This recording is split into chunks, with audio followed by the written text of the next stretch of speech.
another book by Christopher Paul Curtis. We have already read a book by Christopher Paul Curtis. It was The Watsons Go to Birmingham, but this one has a much more different name. It also has racial discrimination. It is Elijah Buxton. It is about slaves. It's a settlement that's in Canada, Buxton, Canada. Elijah, he lives in the settlement. There are some rules, you know. He's actually he's good at chunky rocks, and he is like a hunter. So now I am going to tell you the 9 out of 11 icons that I have chosen. My first one is language of the discipline. I chose language of the discipline because there's actually 2 words that that are pretty big in this in the book. They are used a lot, and they're both spelling errors, but I guess they made it through, and they happen a lot. There's gonna. It's Gunna. It actually means to I'm going to. It refers to our grammar today. It's referring to I'm going to, but just in like one word, like gonna. And then the other example is bout. It's actually short for about, which it doesn't make a lot of sense because all you have to do is just add the extra a, and then it refers to about to. And my next icon is details, and I chose details because it does give a lot of description, like about Elijah, about most of the characters, except some characters. They're like fast characters. What I mean by fast characters, they only have like 5 to 7 pages worth of like descriptiveness. But Elijah, they gave Christopher Paul Curtis, he did give a good description about Elijah. He did give a good description about Mr. Leroy. He did give a good description about his ma and then his pa. And Elijah, I'm going to give you a description about Elijah of like the information that it gave me about Elijah. Obviously, he's pretty talent. He's pure talent, but then he does need some discipline. He's pretty scared, and then in the book it refers a lot to fragile. It says on the back of the book, normally the back of the book has a description of the book, like a main idea. It says that people normally think of him as fragile. So my next icon is patterns. What is predictable and repetition? So patterns, there was quite a lot of patterns. Some of them you probably won't see or recognize, or you probably won't see, how many times sometimes it's like a hidden pattern, but some of them are pretty, you can see them. They're not just like blank and you can't see them. As a matter of fact, the grammar, the about, and then the gonna, it happens a lot in the book. Probably 1 out of every 3 pages it might say, so that's a huge pattern. And it's sometimes it does get a little bit predictable because you can tell, that's gonna come. It's like sometimes it gets predictable, like when like gonna is gonna come or about's gonna come. It's pretty predictable sometimes, but sometimes you don't know if it's coming. My next one is rules. So the rules really in the time frame, in the time that they are at, is there's the top, and then there's like the bottom. The top would be the white people. The white people obviously they have their own slaves, and then the bottom people are the black, the African Americans. Obviously, we pretty much know why they'd obviously be in the top and the bottom. The African Americans would be in the bottom because they were racially discriminated because of the color of their skin, and the white people took advantage of the color of the African American skin, and then they thought that they could obviously be better. They thought that the white people were more cleansed, but the real thing is that the black people aren't. They're not.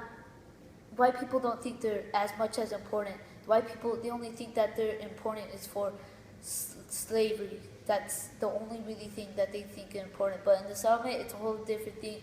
they think the white people and the black people and the white people should be all fair, should all unite. So the settlement does have a different kind of perspective, which also goes with different perspectives. Another one of my icons. Now I'm going to trends. In trends, I found a lot of social economic factors, like obviously slavery, racial discrimination. There was also a lot of hunting. That's one big economic thing as well. There was every big of those three. It happened a lot. Hunting was mostly of Elijah's life. Racial discrimination was they had a letter where one of the characters. I was saying that one of the characters, it was her son. Her son. It said the owner actually sent it to the person. It said that the son could not take more of what was happening, and it ended right there, which pretty much meant he was dead. He was dead. So that was one big social economic factors. And now we are going to ethics. There's a positive and a negative side of ethics. Now, a positive side there's not really any positive side to slavery, except that there's going to be a type of rebellion which would end slavery, which did, as a matter of fact, happen. That's the only positive, but other than that, there was never really any positive that we would have known that would happen back then. So technically back then there was no positive. A negative is there was always racial discrimination. Slaves were always being beat down or killed or murdered, and especially the men were being pushed to extremes. Now that's all for actual ethics. Now I'm gonna have to go to big idea. Big idea. I'm pretty sure everyone has big idea, but the main idea is actually sort of like a summary. It's actually on the back, but I'm not going to take it from the back. Well, the biggest idea that happens, it's even on the back too. It's Mr. Leroy. Something happens really bad to him. It's where he starts showing his dark side, but that's only when he finds out that because he was starting to save money, and then he finally got the money to buy his family out of slavery, and then he sent the preacher and Mr. Highgate to go make a deal with the white people to get his family back. But then the preacher leaves off Mr. Highgate, shoots him, and then leaves with the money and starts gambling. So now Mr. Leroy starts showing his dark sides, and so I can't really bloop it for you guys. So that's all I can say in the main idea. You guys are gonna have to find out yourselves what happens at the end, and. Then we go to different perspectives. Oh, I got these. Never mind. Different perspectives. I have to say, a lot of people think different things about Elijah. There's his friends, there's his mom and dad, and then there's Mr. Leroy. His friends more like think him, they think him more like as a friend. They don't put too much thought into him. They're like, whenever you see, as if I was gonna, well, actually, we'll just keep going with the friend thing. They just see him as a friend. They don't see him as anything else, like nothing too special, but nothing too small. So then his mom and dad see him as a little bit fragile, so they're a little bit protective, but then at the same time, they're not exactly protective. So it's like, it's always like odd, and then it's always like, it's always here, and then it's always here, and it's always here, and then it's always here, and it goes like that a lot. And then Mr. Leroy, he sees Elijah sort of as an opportunity for work, because Mr. Leroy, he's the hardest worker in the whole settlement, and he thinks Elijah could be just as good as as himself.